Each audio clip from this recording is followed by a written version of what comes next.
Hi, I'm Dan Schmitt. I do a weekly television show called Team Chicago Channel. My website is teamchicago.tv, teamchicago.tv. We're in St. Anne, Missouri, which is just northwest of downtown St. Louis, Missouri. We're at Donelson Cycle, and in the next 10 or 12 minutes, I'm going to talk to some of the racers from the 70s, the flat track scene from the 1970s into the 80s, when I got involved with motorcycle racing. Just see what it was, the great days of flat track racing, and great stuff right here. Donelson, BSA, Triumph, no more BSA, Triumph, Yamaha, Ducati, and Honda. The great motorcycle shop had this annual get-together, and we're going to continue to celebrate Neil King's birthday, I hope, in January every year. So in the next 10 or 12 minutes, we're going to talk to some of the people that are here, and remember my website. That's teamchicago.tv, teamchicago.tv. As we look at a few photos of Neil King was considered the godfather of short track racing at Santa Fe Speedway and Granite City Speedway in the late 1960s and the 1970s. He won the AMA half-mile national championship at Ascot Park, and he was the Santa Fe Speedway track champion. As we look around his beautiful museum, we're looking at the leathers of Dick Mann. Dick Mann was one of the stars of the 1960s, 1970s, riding for BSA, a great friend of Neil King. Another great friend of Neil King was Darryl Hurst. And I had the opportunity to talk to this Houston AstroDome winner. So let's go to the interview with Darryl Hurst.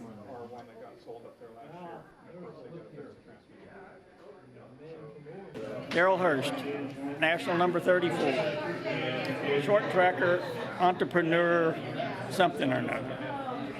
Good friend of Neil King's. Neil and me were good friends, and I'd come to St. Louis and Brown Road when they lived there and stay at his house, sleep in my truck and help him with parts and stuff at his shop. So we've been friends since back in the probably early 60s or mid 60s sometime. And we put on a short track in Cow Barn in Houston, Texas, Circulate Rodeo Arena, back in the early or late 60s. And a couple of the guys needed points because back then you had to make 5 points the previous year to be a junior to ride the junior race at a national. So a bunch of the guys didn't have any points. So I said, well, let's just put on a professional race in the Cow Barn on Tuesday nights, because all winter we raced in the Cow Barn on Tuesday nights. So I got the sanction and we put the race on, and I put the money up, and Neil and W.T. Ruffner and a couple other national numbers show up down there for our Tuesday night Cow Barn race.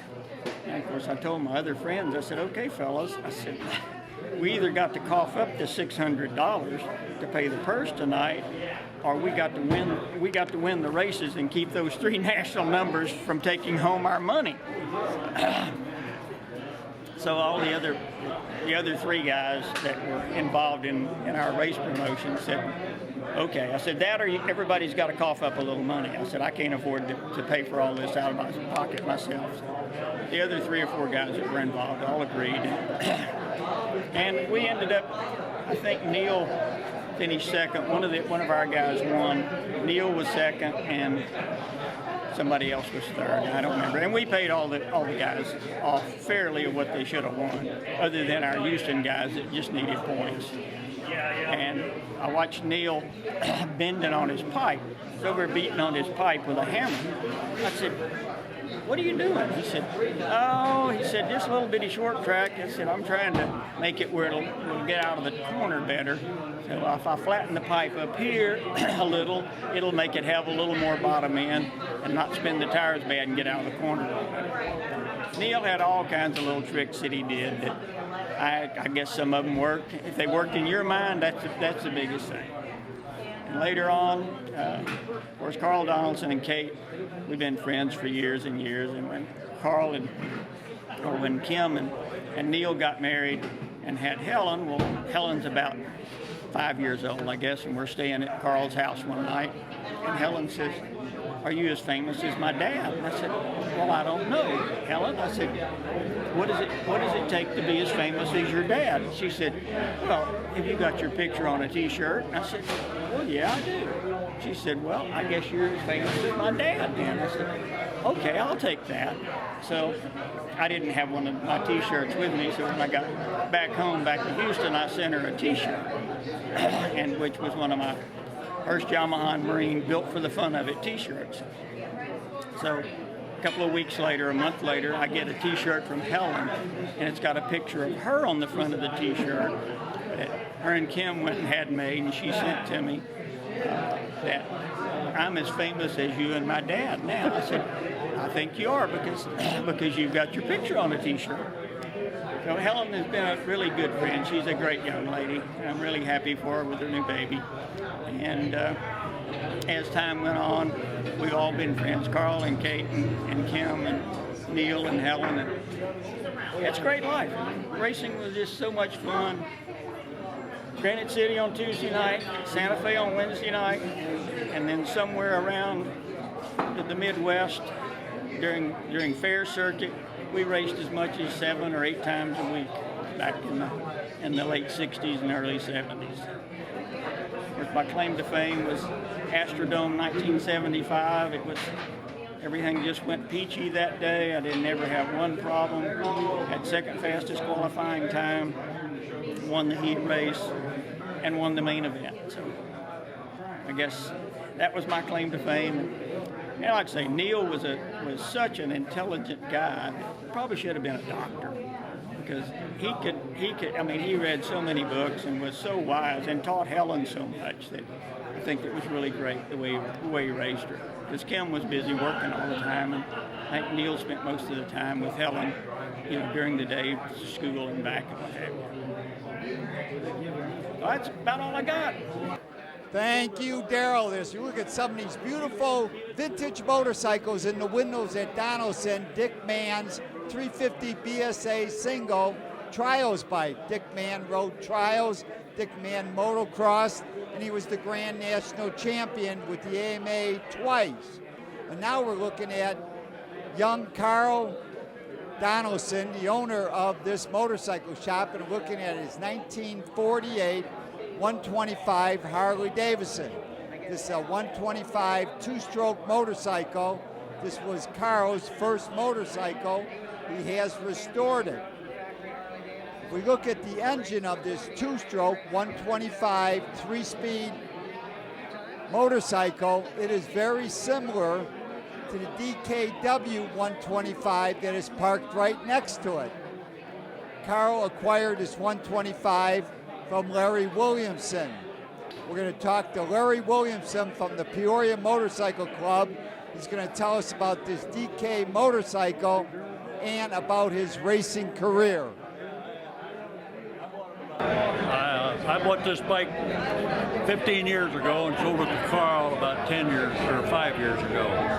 This bike was designed in 1937, and it was part of the war reparation after World War II. 18 different companies copied this bike, including Yamaha, their first bike, BSA Bantam, CZ, Harley-Davidson Hummer. It just goes on and on. It's probably one of the best designed bikes to ever come out of Germany, as far as I was concerned. When I bought it, I was just fascinated about how close it was to my 48 CZ and the 48 Harley Hummer. I told Carl about it, and he had never seen one, as far as I know, and he said, "I'd like to see it," and I brought it down here and he bought it. It was a fun bike. I traded for it a Harley topper with a sidecar. And the guy that I bought it off of brought it back from Germany, and he was the president of the Harley Hummers Club in the United States. And he said when he saw it in Germany, he was just fascinated by it, and that's the reason he bought it.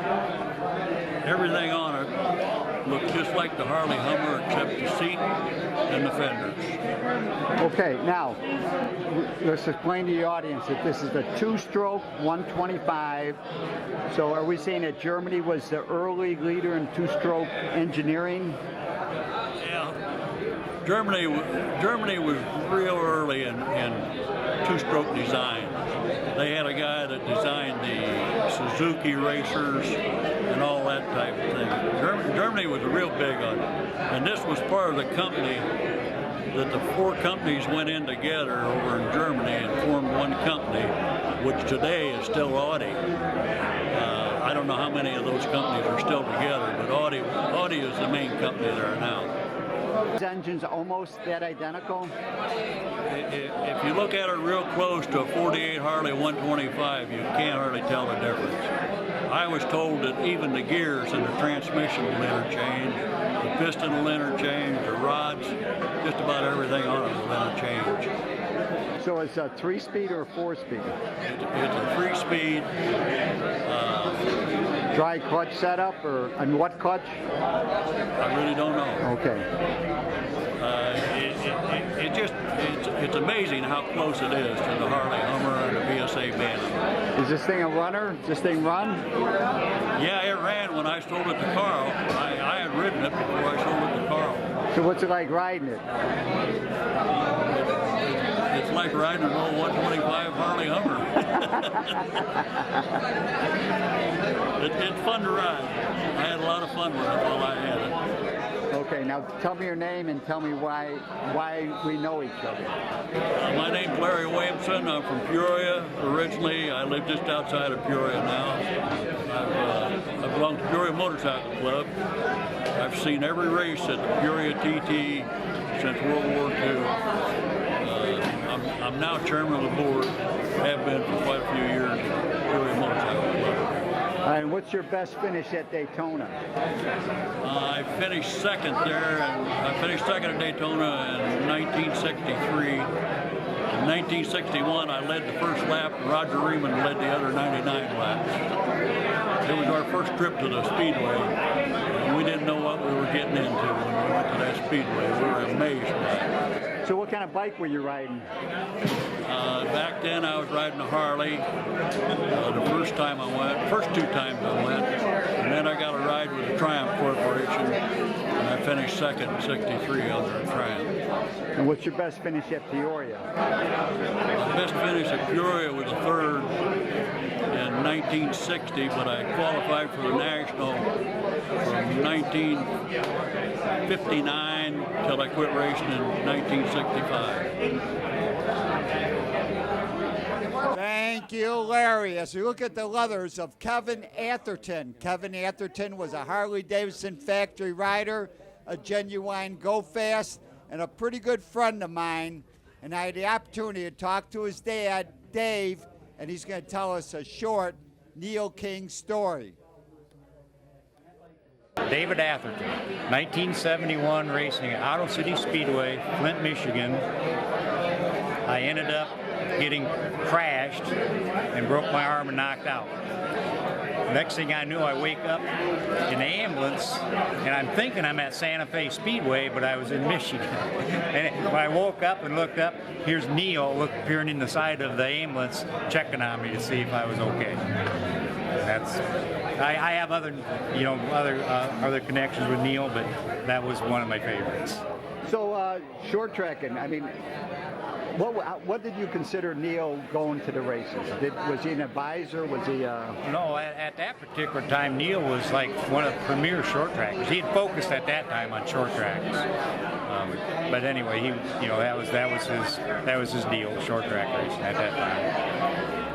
Thank you, David. As we look at this statue of Neil King on his BSA Gold Star. For more information on Donelson Cycle, go to donelsoncycle.com, donelsoncycle.com. They're on St. Charles Rock Road. Give them a call at 314-427-1204. For Darryl Hurst, send him an email, hurst34@gmail.com. Peoria Motorcycle Club is peoriamotorcycleclub.net. On Facebook, it's Peoria Motorcycle Club. Don't forget, TeamChicago.tv, walkwithdan.com. Check out more clips on YouTube at Dan Schmitt Motorcycle Racing.